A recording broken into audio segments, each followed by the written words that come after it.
I call bullshit that. But I do think that it's interesting that people who adopt children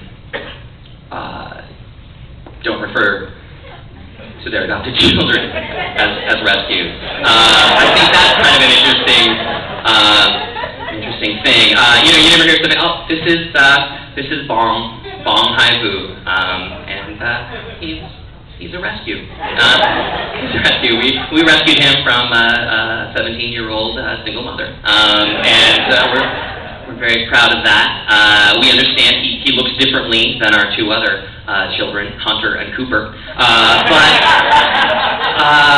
but we're okay with that. We know we're going to have to face a lot of questions for the rest of our lives, but that's okay because we're heroes.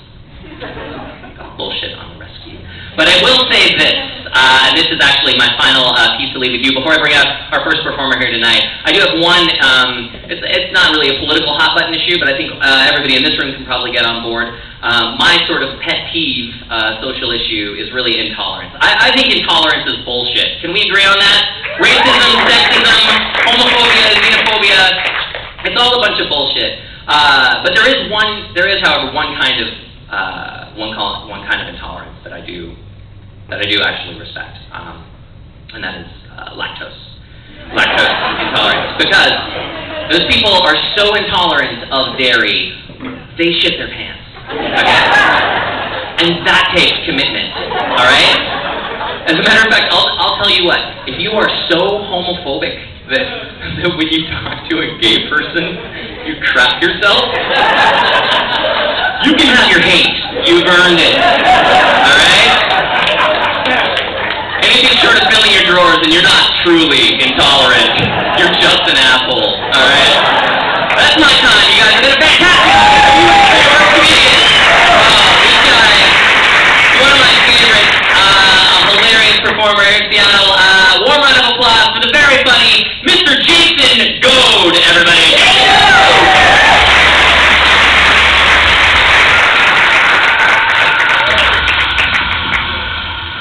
Thanks, everybody. How you doing today? Yeah, having a great time here at Bumbershoot? Yeah. Who here's blazing today? Anybody? I know you're out there. You know, we're on the verge here where marijuana is about to be legal.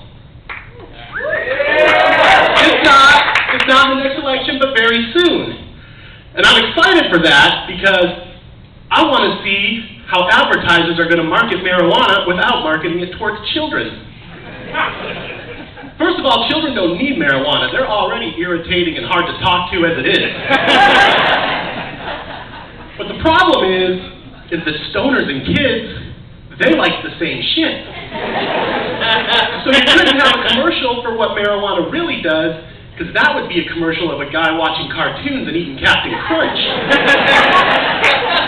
And then the kids would be like, really? This is what we're supposed to be afraid of? That looks pretty good.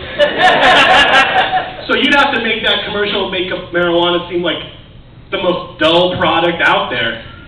It would have to be a commercial of like a middle-aged person waxing their kitchen floor while listening to free jazz. Or maybe they could partner up with other companies, you know, for promotions. With every eighth of marijuana, it comes with 101 recipes for quinoa. Or buy this eighth of marijuana and you get a free silent movie on DVD. The kids would be like, let's just go outside and play. So something strange happened to me a little while ago. I was at a bar, as my appearance would let you know. And a drunk woman sat next to me and she ordered a shitload of appetizers. And when her food came, she turned and looked at me and she goes, do you want to share my food? And I said, no. And she goes, oh, because you look like you might. That was the nicest way I've ever been called fat in my life. I've never been called fat that politely. I went to public school and I'm 40 years old. I thought I'd been called fat in like all the ways. Nope, here we go, brand new one. When you're a big guy like me, you become sensitive to the way people say you're fat without ever actually saying, holy shit, that fucker is fat. Like, every once in a while you'll be in a restaurant and a waitress will bring you a Diet Coke instead of a Coke. I was on an airplane back in April, and the flight attendant just dropped a belt extender in my lap without making eye contact. I'm like, fuck you, Sky Waitress. Don't think that I didn't know that I was the only one that had to ask for the whole can of ginger ale.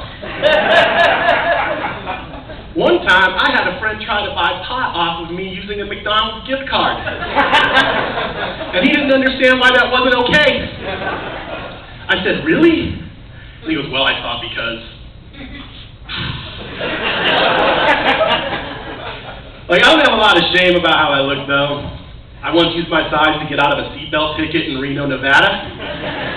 I actually looked a state trooper in the eye and I said, I am too fat for the seatbelt.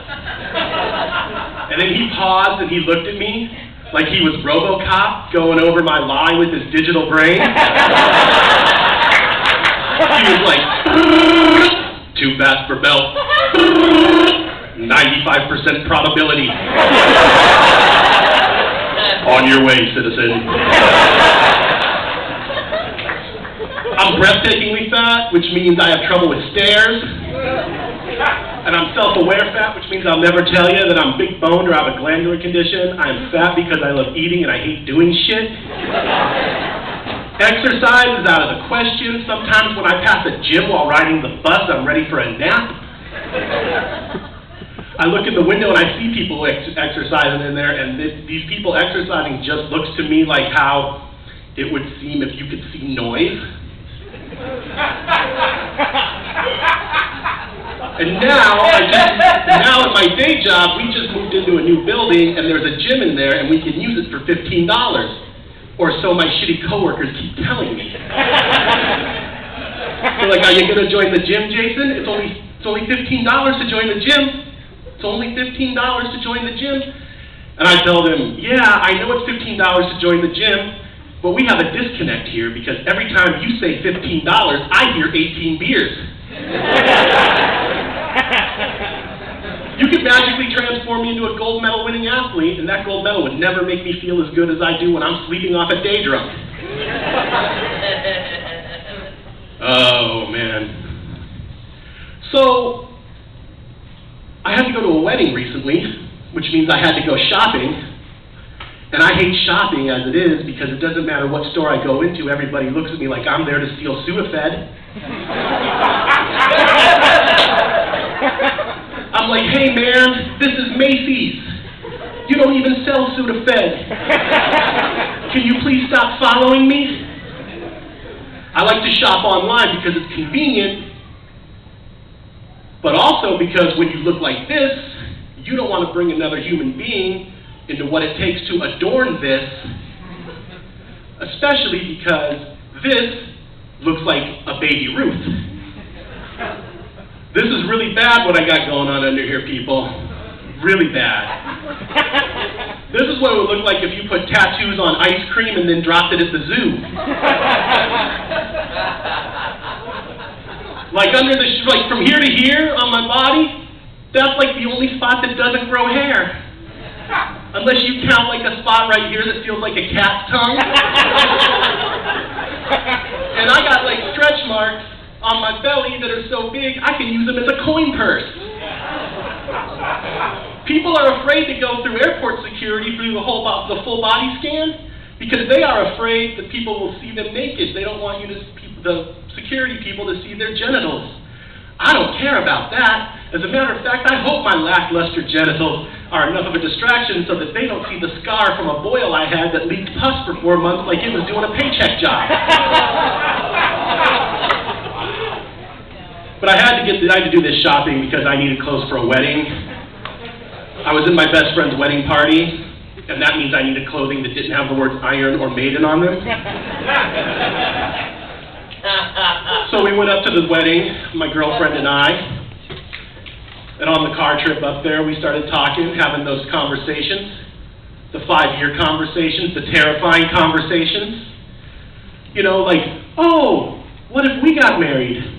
And like a lot of girls, My girlfriend has had her dream wedding planned out for since she was a little girl. She goes, well, I'd have to have Nikki and Carolyn and Cassie and Darcy, and I would have to have 7 bridesmaids. And I was like, fuck. 7 bridesmaids, man, I don't even think I have 7 friends. Like, I think the best I could do is put together 4 dudes, and then I'd have to get the rest from Labor Ready. But that would benefit me because then I could just get them for cigarettes and a couple Value Village suits. And we started talking about babies. Like, what if we had babies? Now, me fathering a child is irresponsible on a whole lot of levels. Primarily, like I said, I'm 40, and I read an article that said men who father children later in life are at a greater risk of fathering a child with learning disabilities. And I think that would be unfair to my girlfriend to make her take care of a second idiot. And now let's face back, my kid's childhood would be pretty iffy as that goes, primarily because if my kid was into something that I thought was stupid, I would just lie to him and tell him it didn't exist. Like, what do you mean you want to go to a zoo where you can pet the animals? That's not real. Who told you about this? Tommy? Tommy told you about this?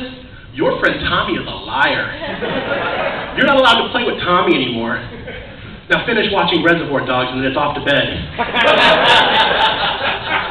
I have friends who are having kids. I have a couple. They had their baby at home in a water tub, and they were not shy about showing pictures.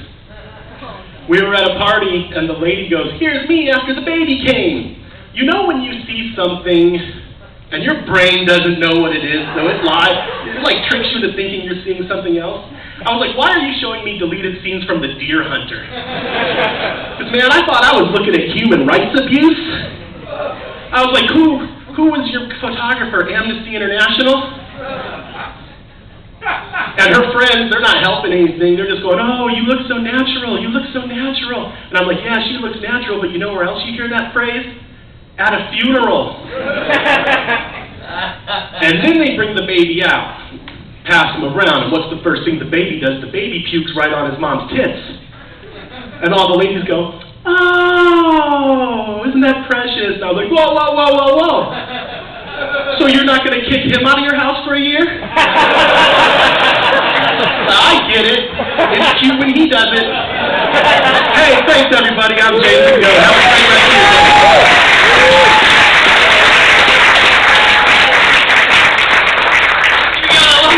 Jason, go, everybody! Jason, go! Ladies and gentlemen, next up to the stage is our first very funny young lady, huh? Yes, very funny young lady, and a dear friend of ours. So warm round of applause for Miss Yola Lou, everybody! Yola!